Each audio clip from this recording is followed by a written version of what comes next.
Salen a la luz nuevas encuestas para las elecciones en Extremadura que se celebrarán el próximo 21 de diciembre. Según los datos de Electomanía, la presidenta extremeña, María Guardiola, volvería a necesitar el apoyo de Vox para mantener el gobierno regional. El PP obtendría el 41,8% de los votos y 29 escaños, consolidándose como primera fuerza con una ventaja de 8 puntos sobre el Partido Socialista, que lograría el 33,8% y 23 escaños. El ascenso lo protagoniza Vox, que alcanzaría el 13,6% de los votos y 8 escaños, y Unidas por Extremadura obtendría un 6,8% y 4 escaños.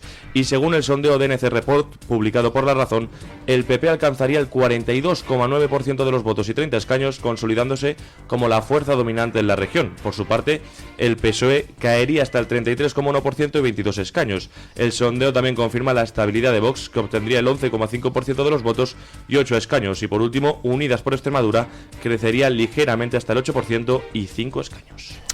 Bueno, pues más o menos todas las encuestas coinciden a nivel extremeño, igual que coinciden a nivel nacional. A nivel extremeño, lo que dicen las encuestas es que el PP, liderado por María Guardiola, pues sube con respecto a las elecciones anteriores.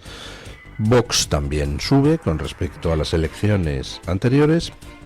Lo que sube el PP pues no le alcanza para llegar a la mayoría absoluta, con lo cual pues al final María Guardiola seguirá necesitando a los de Abascal para formar gobierno, y quien se mete un guarrazo espectacular es el Partido Socialista, pero vamos, bastante poco guarrazo me parece, teniendo en cuenta que es que están presentando a un tío que se va a sentar en el banquillo en el mes de mayo. Es que ya no se cortan un pelo, ya no es que presenten a imputados, ya es que presentan a un tío que ya ha sido procesado y que va camino del banquillo por un episodio de corrupción, la colocación del hermanísimo en un puesto de creación ad hoc en el Conservatorio de Badajoz.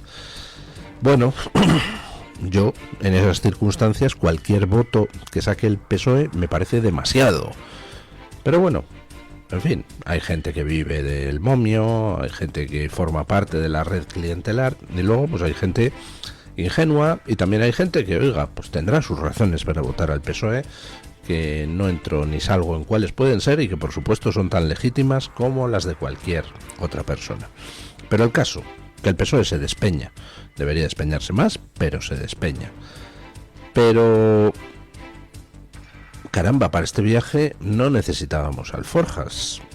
Para que al final María Guardiola siga dependiendo de Vox, pues podía haber pactado los presupuestos con Vox en vez de disolver, ¿no?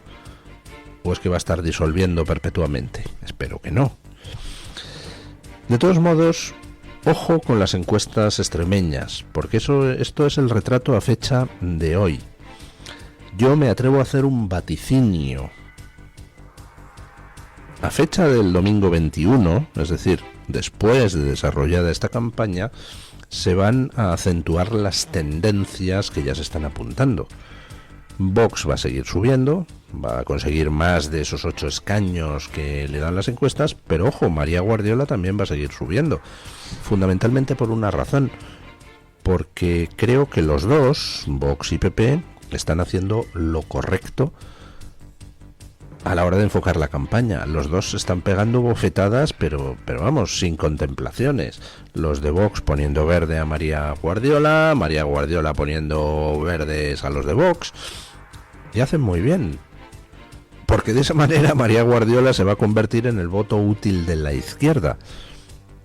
Los votantes del PSOE, para evitar que María Guardiola dependa de Vox, va a haber una parte de votantes que se van a trasvasar hacia el PP. Y de la misma manera, pues va a haber votantes que se trasvasen hacia Vox al ver la inutilidad del voto socialista, y de esa gente que ahora mismo está diciendo, ¿qué hago? ¿Voto lo de siempre o voto a quien parece que de verdad defiende a la clase trabajadora? Ojo a la evolución en estos algo más de 10 días que quedan de campaña, porque puede estar muy entretenido el panorama. Vamos, yo si tuviera que apostar mi fortuna a que no se va a producir un sorpaso de Vox al PSOE, no la apostaría. Creo que es muy improbable, pero no la apostaría. Bueno, parece que dentro del PSOE empieza a cundir el pánico. Ya saben que Sánchez siempre ha simulado tener mucho poder por el procedimiento de ser más chulo que nadie.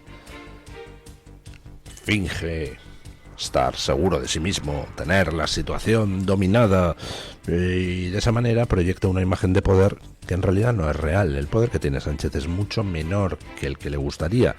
Fíjense, si es pequeño, que no ha podido evitar pues que todos sus hombres de confianza en el partido hayan pisado la cárcel, que su mujer vaya camino del banquillo, que su hermano vaya a ser juzgado.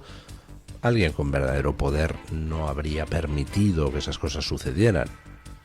Sánchez tiene poder, pero tiene sus límites. Límites que le imponen otros, no que se imponga él mismo. Y hasta ahora, pues ha lanzado esa imagen de poder, y esa imagen se está disolviendo como un azucarillo a raíz de la condena de García Ortiz. Y en el PSOE han empezado a saltar todas las alarmas. Y ayer, pues yo creo que en pánico, Pilar Alegría se ofreció al PP de Aragón para aprobarle el techo de gasto que Vox no le quiere aprobar. Escuchen.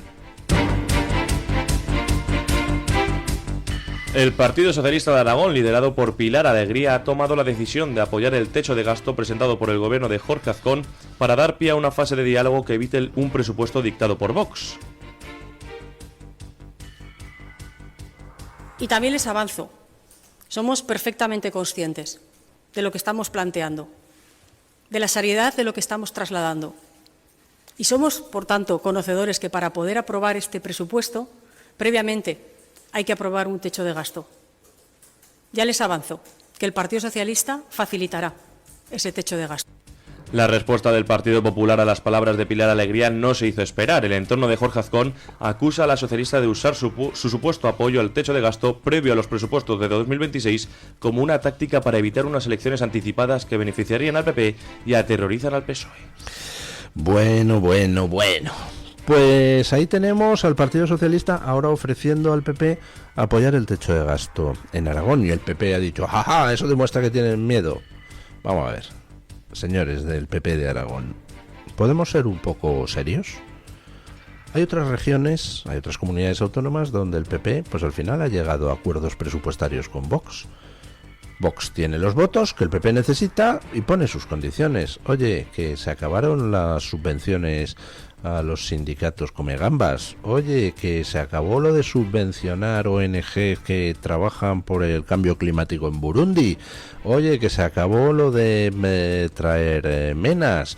Oye, que Vox pone una serie de condiciones que para los votantes de Vox son de mero sentido común. ¿Usted las puede aceptar o no las puede aceptar? ¿Que las acepta? Hay presupuestos. ¿Que no las acepta? Pues oiga, busque apoyos en otra parte. Nosotros tenemos nuestras líneas rojas. Nosotros no vamos a consentir que se dé dinero a determinadas cosas, quitándoselo a los españoles para que toda una serie de jetas vivan del cuento.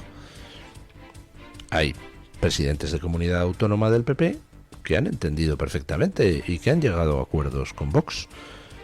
En Aragón parece que el señor Azcón pues quiere parecerse a Sánchez y dice, pues yo, porque yo lo valgo, pues no llego a un acuerdo con Vox presupuestario. Ah, vale, pues no llegue usted a un acuerdo. Y entonces lanza amenazas. O me apoyan los presupuestos alguien antes de no sé qué, o entonces, antes de una semana, o entonces convoco elecciones. Un momento. Eso de o me apoya alguien los presupuestos quiere decir o te los apoya Vox, o si no, ¿quién? El PSOE. ¿Estás ofreciendo pactos al PSOE?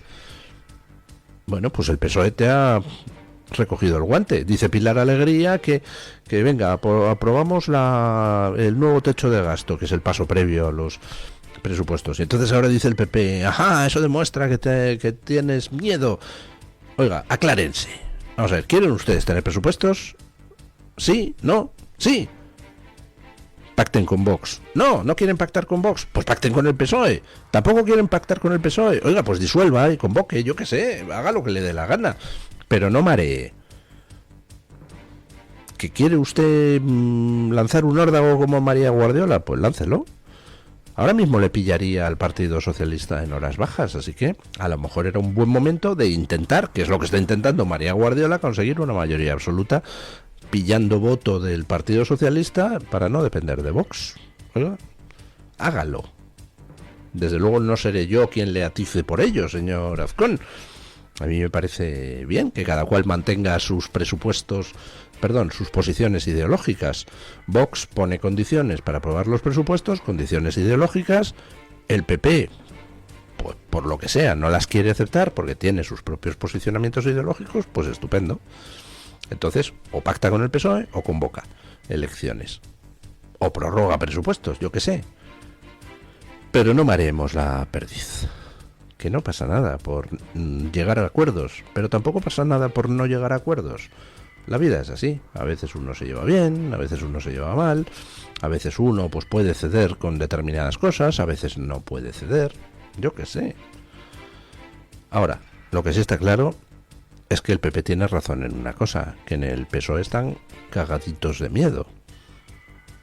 El PSOE, en estos momentos, si vamos a elecciones en cualquier sitio, evidentemente va a perder poder, va a perder capacidad de influencia, va a perder diputados y por tanto va a lanzar la imagen de que es un partido perdedor. Es lo que va a pasar en Extremadura. Es lo que pasaría en Aragón si se convocara. Con lo cual, pues al PSOE no le interesa que haya elecciones, salvo por una circunstancia, mira tú.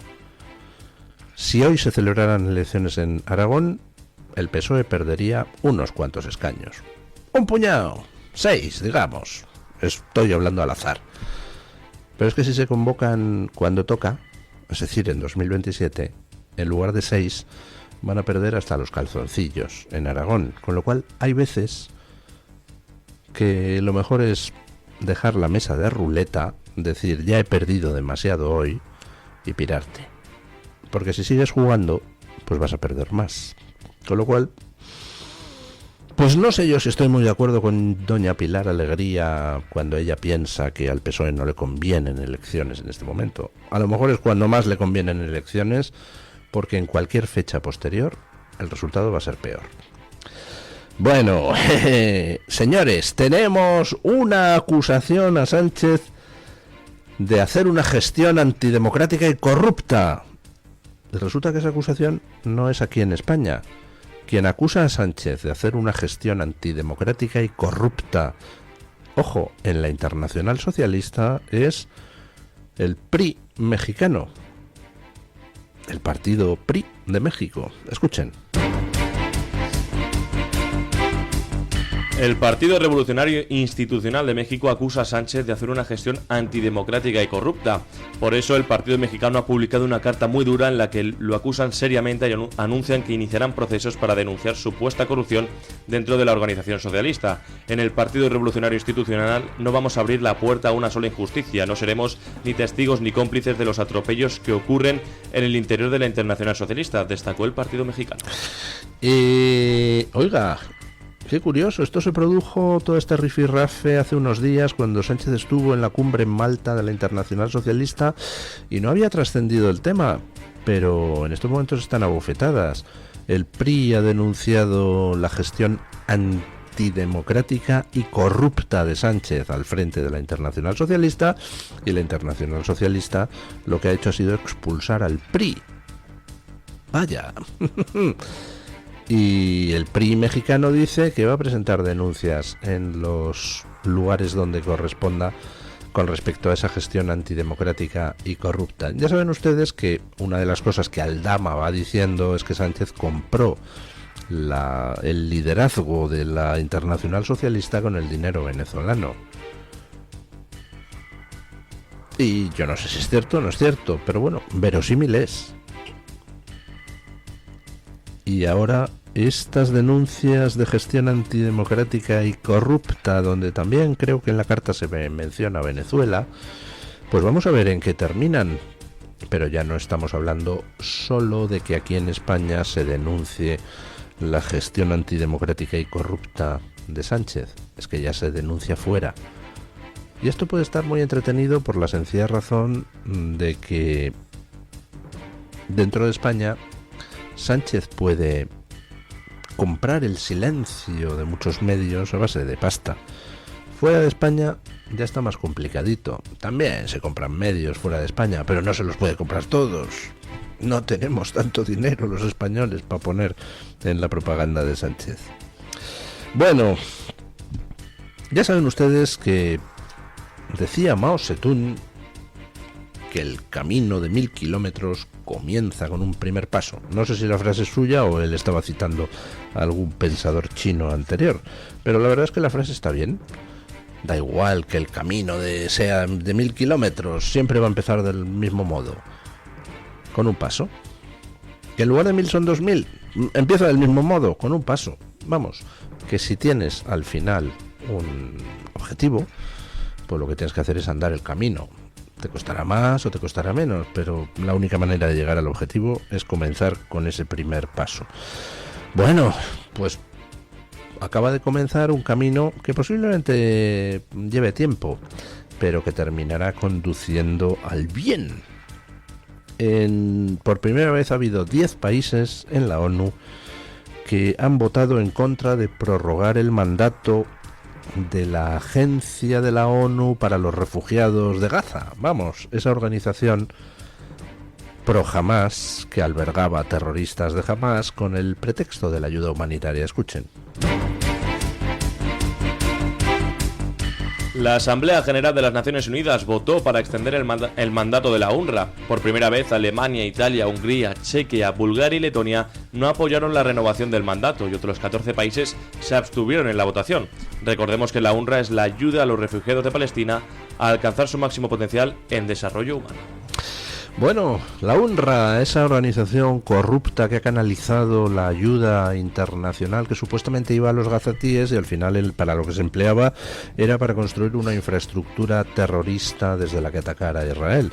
La UNRWA, esa organización que tenía contratados a terroristas de Hamas. La UNRWA, esa organización, algunos de cuyos miembros resulta que fueron carceleros de rehenes israelíes. Vamos, un apéndice del terrorismo de Hamas que habría que disolver.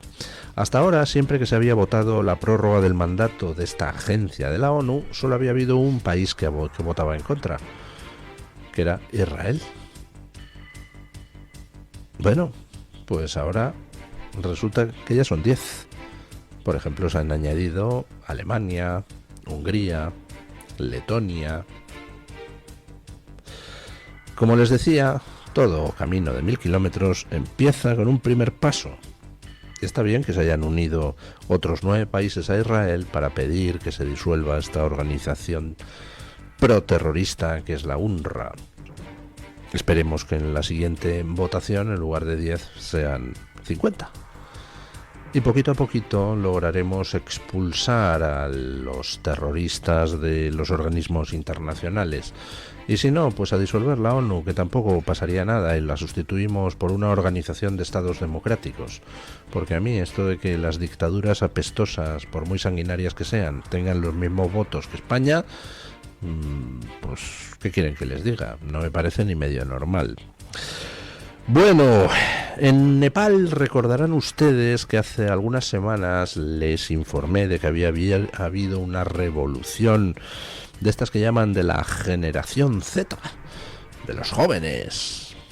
Se habían rebelado contra el gobierno pro-chino de Nepal y tuvieron que pirarse del país en helicóptero el primer ministro y esas cosas. Vamos, tuvo que salir huyendo el gobierno. Lo derrocaron. Bueno, pues ahora están empezando a salir datos sobre la corrupción china en Nepal. Escuchen. Un gran escándalo de corrupción sacude la posición de China en Nepal después de que se pagaran enormes sobornos para facilitar la corrupción durante la construcción del aeropuerto internacional de Pokhara, financiado por China. El organismo anticorrupción de Nepal lo presenta como el mayor caso de corrupción de la historia del país, donde decenas de funcionarios, políticos y burócratas han sido acusados. La principal acusación es que el costo del proyecto fue inflado en aproximadamente 74 millones de dólares mediante facturas falsas, sobrefacturación y colusión entre las empresas chinas y las autoridades nepalesas. Ya saben ustedes que cuando Xi Jinping llega al poder en 2011, pues inaugura o retoma, no sé cómo, yo creo que inaugura, porque hacía mucho tiempo que China no tenía esa especie de política expansionista, imperialista. Xi Jinping inaugura una política expansionista basada en un concepto económico, la nueva ruta de la seda, que básicamente consistía en empezar a entrar en los países tomando el control de los centros de distribución, de los puertos, de los aeropuertos, de los centros logísticos, de las rutas ferroviarias, de las rutas marítimas, y tratando de, mediante inversiones en forma de préstamos, pues ser el socio principal de cada vez más países. Por ejemplo, Nepal, que tenía un gobierno procomunista y que, por supuesto, pues entró en esos planes de China desde el principio. Pero al gobierno de Nepal le han echado, y ahora que le han echado, pues empieza a aflorar toda la porquería. Empieza a aflorar como todas esas obras, todas esas infraestructuras al calor de la nueva ruta de la seda, pues eran un pozo de corrupción brutal donde metía mano todo el mundo, el gobierno de Nepal, las empresas chinas, etcétera, etcétera, etcétera. Están cambiando los vientos en China y está empezando a salir mucho dato que vamos a ver cómo influye en el